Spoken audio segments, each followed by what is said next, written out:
again with SuperPumped Podcast. We are in the Dolphins Fan Zone, Miami, here with some of our friends. We are talking today about how you can come from nowhere, literally, to own an NFL team and an NFL stadium. Robbie from Sisseton, South Dakota, came to own this spectacle known as an NFL franchise, and this stadium now known as Hard Rock Stadium. Let me tell you a little bit about Joe's story. Grew up in Sisseton, South Dakota, not South Carolina, South Dakota. Immigrant family, dad was Lebanese, mom was Irish.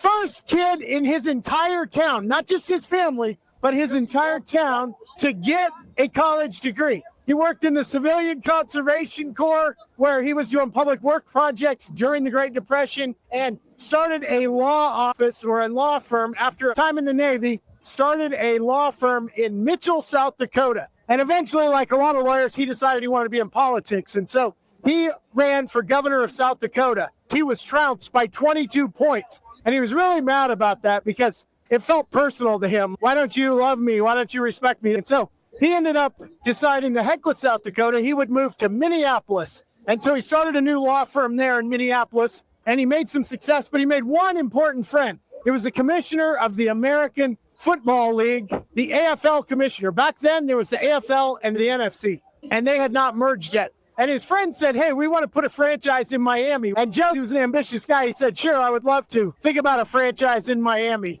And so with that, they put a franchise in Miami. But Joe needed to raise $7.5 million.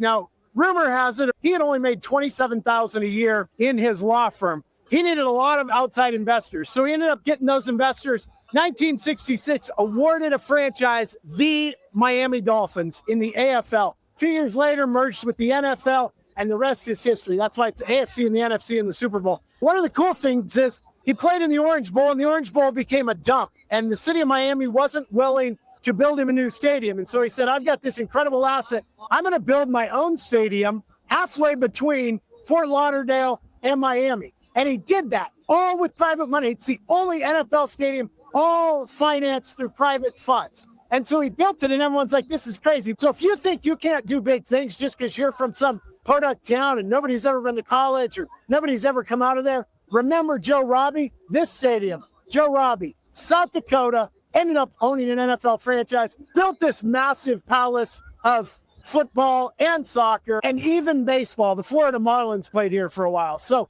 you can do it. If you need help, hit me up. I would love to help you go from wherever you are to this awesome spectacle known as NFL football. Thanks for joining me today. I hope you have a great day.